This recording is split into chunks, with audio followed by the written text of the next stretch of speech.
Hello' good morning students. আজি মই তোমালোকক নতুন চেপ্টাৰ এটা পঢ়াম, লগাৰিথম। ঠিক আছে, লগাৰিথম চেপ্টাৰটোত আমি পঢ়াৰ আগতে আমি কি পঢ়িছিলোঁ? এক্সপনেণ্টছ পঢ়িছিলোঁ, মানে ইণ্ডিচিয়েছ এণ্ড পাৱাৰ সেইচবৰ বিষয়ে পঢ়িছিলোঁ। তাৰ ৰিলেটেড প্ৰব্লেমছো কেইটামান কৰিলোঁ। এতিয়া মই এটা কাম কৰোঁ, let us tech N এক্সপনেণ্ট form এটা লোৱাচোন। এক্সপনেণ্ট ফৰ্মটো কেনেকুৱা ধৰণৰ হ'ব? a to the power x equal to b। এইটোতো জানোৱে ন, something to the power something কৰিলে, যেনেকৈ 2 টু দি পাৱাৰ 3 কৰিলে কি হয়? 8 হয়। তেনেকৈ a to the power x equal to b। তেতিয়াহ'লে ইয়াৰ এতিয়া এইটো কি ফৰ্মত আছে? এক্সপনেণ্ট ফৰ্মত আছে। তো ইয়াৰ লগাৰিথমিক ফৰ্মটো কি হ'ব? দেন ইটছ লগাৰিথমিক ফৰ্ম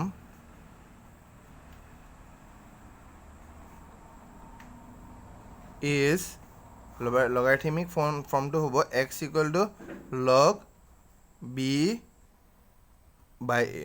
বাই নহয়, এইটো বি বেছ এ। এইটো কি বুলি কয়? বেছ বুলি কয়। কি বুলি কয়? এইটো বেছ বুলি কয়। ইয়াত এ কি হৈ আছে? বেছ। বুজি পালা? বেছ বেলেগ বেলেগ হ'ব পাৰে। ইয়াত আমাক খালি এইটো কি হৈ আছে? বেছ হৈ আছে। যদি তোমালোকক কুৱেশ্যনটো এনেকৈ দিয়া থাকে x equal to log b base, তেতিয়া কি কৰিবা? a to the power x equal to b হৈ যাব। নহ'লে এনেকৈ যদি দিয়া থাকে লগাৰিথমিক ফৰ্মত এইটো হৈ যাব, আৰু এনেকৈ যদি দিয়া থাকিলে এক্সপনেণ্ট ফৰ্মত এইটো হৈ যাব। বুজি পালা চবে? সেইটোৱে মানে ছাপ'জ তোমাৰ let x equal to log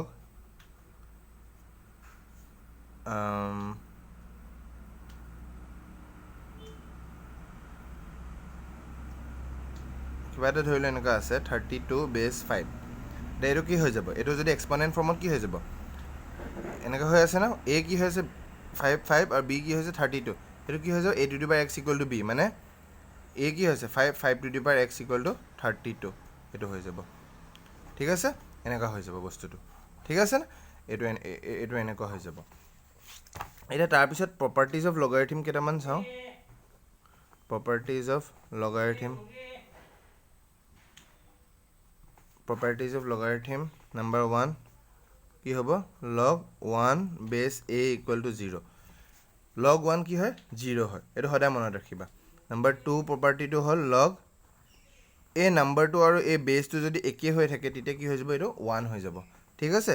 number 3টো log x বেছ এ ইফ লগ এক্স বেছ a equal to log Y বেছ এ। যদি লগ একে থাকে আৰু বেছ একে থাকে, তেতিয়া ইয়াত থকা নাম্বাৰছকেইটা ছেইম হৈ যাব, মানে এক্স ইকুৱেল টু ৱাই হৈ যাব। ঠিক আছে, থাকিবনে মনত এইকেইটা? আৰু ইয়াত এ মানে কি হয়? এ মানে কি হয়? ইয়াত বেছ হয়। কি হয় ইয়াত? এ মানে বেছ হয়। বুজি পালা? লগ 1 বেছ এ। লগ 1 মানে কি? লগত যদি যিকোনো এটা লগ 1 যদি হৈ থাকে, কি হৈ থাকে? 0 হৈ যাব। যদি বেছ আৰু এইটো একে হৈ থাকে, তেতিয়া এইটো কি হৈ যাব? 1 হৈ যাব। আৰু যদি লগ একে দুইফালে একে বেছকেইটা একে, তেতিয়া বাকীকেইটাও একে হৈ যাব অভিয়াছলি, হয় নাই? এতিয়া কেইটামান থিয়ৰেম আছে হা, এইকেইটা মনত ৰখাটো বহুত ইম্পৰ্টেণ্ট হয় লগাৰিথমত। নাম্বাৰ 1টো হ'ল লগ এম ইনটু এন বেছ এ। এইটো কি হৈ যাব? লগ এম বেছ এ প্লাছ লগ এন বেছ এ। এম ইনটু এন হৈ থাকিলে, লগ এম ইনটু এন হৈ থাকিলে লগ এম বেছ এ প্লাছ লগ এন বেছ এ হৈ যাব। ঠিক আছে, ছাপ'জ এনেকুৱা হৈ আছে তোমাৰ লগ 5 ইনটু এক্স, এনেকুৱা টাইপৰ হৈ আছে। এতিয়া কি হ'ব? লগ 5 প্লাছ লগ এক্স, এনেকুৱা টাইপৰ হৈ যাব এক্সাম্পল। ঠিক আছে, বুজি পাবা? তাৰপিছত আৰু এটা এতিয়াতো এইটো ইনটু হৈ থাকিলে সদায় প্লাছ হৈ যায়, সেইটো মনত ৰাখিবা। ইনটু হৈ থাকিলে এইটো প্লাছ হৈ যায়। আৰু যদি ডিভাইড হৈ থাকে লগ এম ডিভাইড এন বেছ এ হৈ থাকে, তেতিয়াহ'লে কি হৈ যাব? এইটো মাইনাছ হৈ যাব। লগ এম বেছ এ মাইনাছ লগ এন বেছ এ। ঠিক আছে, ইনটু হৈ থাকিলে সদায় প্লাছ হৈ যাব, আৰু ডিভাইড হৈ থাকিলে আৰু এইটো কি হৈ যাব? মাইনাছ হৈ যাব। খালি সেইটোৱে মনত ৰাখিবা। ঠিক আছে। নাম্বাৰ 3টো লগ এম বেছ এ টু দি পাৱাৰ কি হৈ যাব? এইটো এন হা, টু দি পাৱাৰ কি হৈ আছে? এইটো এন। এতিয়া টু দি পাৱাৰ এন হৈ থাকিলে এইটো পাৱাৰটো বাহিৰলৈ গুচি আহিব। এন লগ এম বেছ এ, এইটো মনত ৰাখিবা খালি। এনেকুৱা যদি হৈ আছে লগ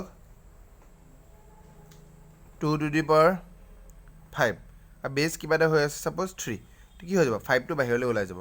টু দি পাৱাৰ 5 হৈছে, এই 5টো বাহিৰলৈ ওলাই যাব। 5 লগ 2 বেছ 3, সেইটো মনত ৰাখিবা। ঠিক আছে।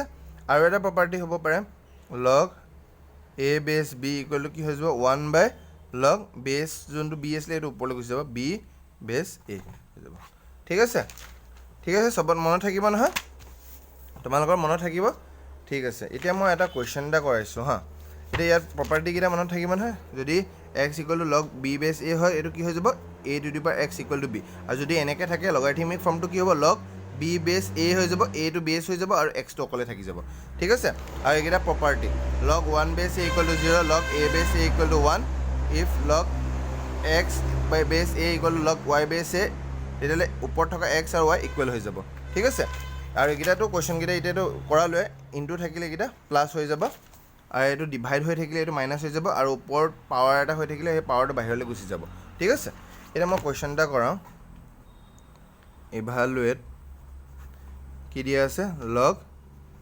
1/16 বেছ কি হৈছে 4 ঠিক আছে এতিয়া আমি জানো যে উই নো আমি কি জানিছিলোঁ যদি এক্সপনেণ্ট ফৰ্মত এনেকৈ যদি থাকে তেতিয়াহ'লে ইয়াৰ লগাৰিথমিক ফৰ্মটো কি হৈ যায় লগ b বেছ a ইকুৱেল টু x হয়নে এইটো থাকিলে এইটো হৈ যায় আৰু এনেকৈ থাকিলে এনেকৈ হৈ যাব এতিয়া এইটো কেনেকৈ হৈ আছে এনেকুৱা টাইপৰ হৈ আছে নে হা এইটো কি হৈ যাব এতিয়া মই এটা কাম কৰা ইয়াৰ ভেলুটো উলিয়াবলৈ কৈছে ন মই এটা কাম কৰা লগ 1/16 বেছ 4 ইকুৱেল টু কি বুলি ধৰি ল'বা x এই বস্তুটো ইয়াৰ নিচিনা হৈ আছে নে a জেগাত 4 হৈ আছে b জেগাত কি হৈ যায় 1/16 হৈ আছে x তাৰপিছত কি হৈ যায় এক্সপনেণ্ট ফৰ্মলৈ লৈ যোৱা a to the power x equal to b হৈ যাব ইয়াত কি হৈ যাব a জেগাত কি হৈছে 4 two the power x equal two কি হৈ যাব 4 two the power x equal to b জেগাত কি হৈ যাব 16 1/16 লাগিলে লিখি ল'বা a ইকুৱেল টু 4 আৰু b ইকুৱেল টু 1/16 এনেকৈ লিখি ল'বা এইটো হৈ গ'ল দেখোন তাৰপিছত এতিয়া 4 টু দি পাৱাৰ x 1/16টো এনেকৈ লিখিব পাৰিম মানে 16 টু দি পাৱাৰ -1 ঠিক আছে আৰু 4 টু দি পাৱাৰ x 16 মানে কি হয় 4 স্কোৱাৰ -1 ঠিক আছে আৰু 4 two the power x equal two 4 ওপৰৰ পাৱাৰকেইটা ইনটু হৈ যাব 2 ইনটু -1 এইটোতো কি আছিলে formula x two the power m two the power n কি হৈ যাব ওপৰৰ পাৱাৰকেইটা m ইনটু n হৈ যায় ঠিক আছে এইটো হৈ গ'ল তাৰপিছত গতিকে এতিয়া কি হৈ গ'ল 4 two the power x equal two 4 two the power কি আছিলে 2 ইনটু -1 এতিয়াতো এইটো 4 কেঞ্চেল হৈ যাব x ইকুৱেল টু কি হৈ যাব 2 ইনটু -1 x ইকুৱেল টু কি হ'ব -2 x ইকুৱেল টু কি হৈ যাব -2 হৈ গ'ল ঠিক আছে মনত থাকিব ইয়াত চোৱা এইটো ইয়াৰ ভেলুটো উলিয়াবলৈ কৈছে কিন্তু আমি জানো যে এই এইটো সদায় মনত ৰাখিবা a to the power x যদি b হয় তেতিয়া ইয়াৰ লগাৰিথমিক ফৰ্মটো কি হৈ যাব লগ b a টু বেছ হৈ যাব ইকুৱেল টু x হৈ যাব আৰু যদি এনেকুৱা টাইপত থাকে তেতিয়া কি হৈ যাব a to the power x equal to b এই বস্তুটো কেনেকুৱা টাইপৰ লিখি ল'বা লগ 1/16 বেছ 4 ইকুৱেল টু x ইয়াৰ নিচিনা হৈ আছে আৰু তেতিয়াহ'লে ইয়াৰ পৰা ইয়ালৈ যাবলৈ বেছি দেৰি নালাগে কি হৈ যাব a to the power x equal to b ইয়াত কি কৰিলোঁ a মানে কি হৈছে 4 two the power x equal to b মানে কি 1/16 1/16 কেনেকৈ লিখিব 16 টু দি পাৱাৰ -1 16ৰ জেগাত কেনেকৈ লিখিবা 4 স্কোৱাৰ 4 2 ইনটু -1 4 কেঞ্চেল হৈ যাব 4 কেঞ্চেল হৈ গ'ল ইকুৱেল হৈ গ'ল ন x ইকুৱেল টু -2 ঠিক আছে এতিয়া নেক্সট ভিডিঅ'ত মই বেলেগ এটা কৰাম